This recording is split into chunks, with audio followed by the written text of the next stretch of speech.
À l'état civil, Opélie Esther Désiré Mouti, Mouti Foudjari, est une créatrice de contenu food, juriste de formation. Elle intervient aujourd'hui dans le marketing digital et c'est à ce titre qu'elle a été élue en 2021 meilleure créatrice de contenu food d'Afrique par Adicom. Elle est l'auteure du concept d'Abalidissi, une rubrique qui vise à faire du tourisme gastronomique à l'intérieur de la Côte d'Ivoire et à valoriser les produits du terroir. Son travail a tout dernièrement fait l'objet d'une reconnaissance à travers l'octroi d'un diplôme de reconnaissance des mains du ministre du Tourisme ivoirien pour le travail abattu dans la promotion de son pays pendant la période de la Coupe d'Afrique des Nations de football, Côte d'Ivoire 23. Alors, moi, j'ai fait une formation en droit. Je suis juriste de formation, j'ai eu un master en droit et après j'ai fait des stages dans des cabinets d'avocats et j'ai finalement trouvé ma vocation en tant que créatrice de contenu food.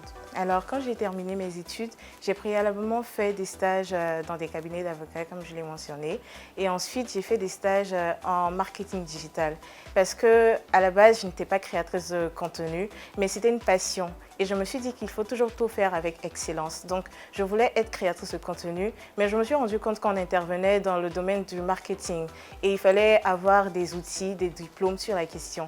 Donc, j'ai fait aussi une formation en marketing digital. J'ai fait des stages dans la matière et finalement, quand j'ai compris que j'avais assez de performance, je me suis lancée à mon propre compte et aujourd'hui, je suis ma propre entreprise.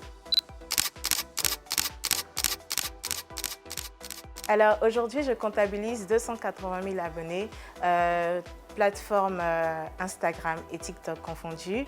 Et oui, en fait, c'est l'un des problèmes aussi de la création de contenu, c'est que ce n'est pas protégé. Et les gens aussi, quand ils voient que tu es créatrice de contenu et que ça marche bien pour toi, ils se lèvent et ils veulent faire la même chose. Moi, je me dis, Zara, je veux dire les grandes marques Louis Vuitton et autres existaient, mais les petites marques Shein et Zara sont venues sur le marché pour dire qu'il y a de la place pour tout le monde. Mais quand on veut se lancer dans quelque chose, il faut avoir un but. Comme moi, je l'ai dit, mon but premier quand j'ai créé ce blog, c'était de donner la voix aux sans-voix à ces consommateurs-là qui étaient maltraités voilà, et qui voulaient s'exprimer, qui n'avaient pas de plateforme. Donc, tout le monde peut s'y adonner, tout le monde peut tricher, c'est pas grave, je veux dire. Mais pour moi, il faut avoir un but, une raison pour laquelle on fait cela. Et puis voilà, et quand on a ça, on se distingue. Actuellement, je suis créatrice de contenu food. Alors, généralement, les gens ne savent pas ce que ça signifie, mais être une créatrice de contenu food, c'est quelqu'un qui crée du contenu sur une thématique bien précise. Nous, on intervient dans le domaine du marketing, en ce sens qu'on influence les personnes. À travers un simple post que vous allez voir, vous allez vous dire « Tiens, j'ai envie d'aller dans ce coin-là ». Et vous pensez, généralement, on pense que c'est juste un post, c'est juste une photo, tandis qu'il y a tout un travail derrière qui permet que vous puissiez être influencé, vous dire que je veux absolument aller dans cet endroit-là. Quand j'ai commencé, j'ai constaté un problème. C'est qu'avant l'essor des réseaux sociaux, le pouvoir dans le domaine de la nourriture, du food, le pouvoir résidait dans les mains des restaurateurs. C'est-à-dire que tu pouvais aller au restaurant, être maltraité, vraiment avoir une pire expérience et ça n'allait pas partir quelque part, comme on dit chez nous en Afrique. Et moi, j'ai voulu créer une plateforme où les uns et les autres allaient dire ouvertement que ici, je suis allée, j'ai aimé. Ici, je suis allée, je n'ai pas aimé. J'ai donc voulu en fait donner la voix aux sans-voix, être une plateforme où les consommateurs peuvent vraiment s'exprimer et c'est de ce désir-là que tout est né. Alors aujourd'hui, je pense qu'on travaille plus par mimétisme.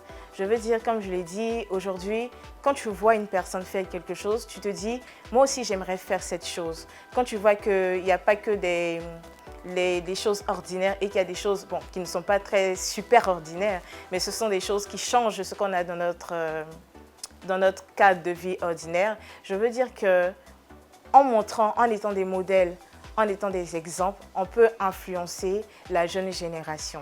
Donc moi, je pense que c'est par mimétisme, par la valorisation justement de ces femmes-là qui font autre chose que les choses qu'on a l'habitude de voir, qu'on peut impacter le leadership et la jeunesse d'aujourd'hui.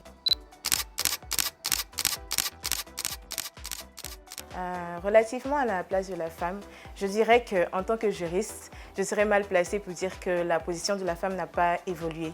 La position de la femme a évolué et on est passé à une non-reconnaissance de droit, à une reconnaissance de droit plus accrue. Mais je ne dirais pas que nous sommes dans un système égalitaire. Le système n'est pas encore égalitaire, donc la place de la femme n'est pas encore assez assise. Je pense pour ma part qu'il y a des améliorations à faire pour que la femme puisse avoir sa place et être l'égale de l'homme. C'est tout ce qu'on veut en tout cas. Alors cette activité-là, déjà ça a un apport parce que l'activité permet de casser les barrières. Aujourd'hui, comme je le disais, les choses ont évolué, le monde a évolué. Tout n'est pas que magistrature en termes de métier, tout n'est pas que magistrature, qui n'est pas que économiste et tout. Il y a aussi des métiers qui sont des métiers d'avenir. Et cette activité-là permet en fait de montrer qu'il existe d'autres choses, il existe d'autres branches où on peut s'y adonner et réussir. Donc déjà, on est limite, on va dire, des modèles pour ces jeunes personnes-là qui veulent s'y adonner. Donc en tant que femme, je me dis que j'influence positivement. Alors, quand j'ai commencé, j'ai été inspirée par une jeune créatrice de contenu qui n'est plus très jeune. Elle s'appelle Léna Situation. Elle est française et elle a commencé en faisant des vlogs dans son appartement. Et aujourd'hui, il y a quelque peu, elle intervenait à l'UNESCO pour parler justement de la place de la femme créatrice de contenu. Je me suis dit qu'on pouvait professionnaliser ce qu'on faisait et on pouvait être fier de dire que je suis créatrice de contenu. Je dirais que le monde se développe. On est à l'instar de la mondialisation. Et que si vous avez une idée, il faut d'abord être inspiré parce que tout est divin, tout vient de Dieu. Il faut être inspiré, il faut avoir une vision et il faut avoir de l'abnégation. L'abnégation intervient dans le sens où tout le monde va te dire que ça ne va pas marcher. Quand je commençais, on était peut-être en 2015-2016, je veux dire, il n'y avait pas l'essor des réseaux sociaux, il n'y avait pas même les influenceurs qu'on connaît aujourd'hui, il n'y avait pas tout ça. Et on me disait, en dehors de ma famille, bien entendu, que ça n'allait pas marcher. Mais moi, j'ai dit, je vais persévérer. Et c'est ça l'abnégation, c'est de persévérer quand les gens vous disent que ce n'est pas possible.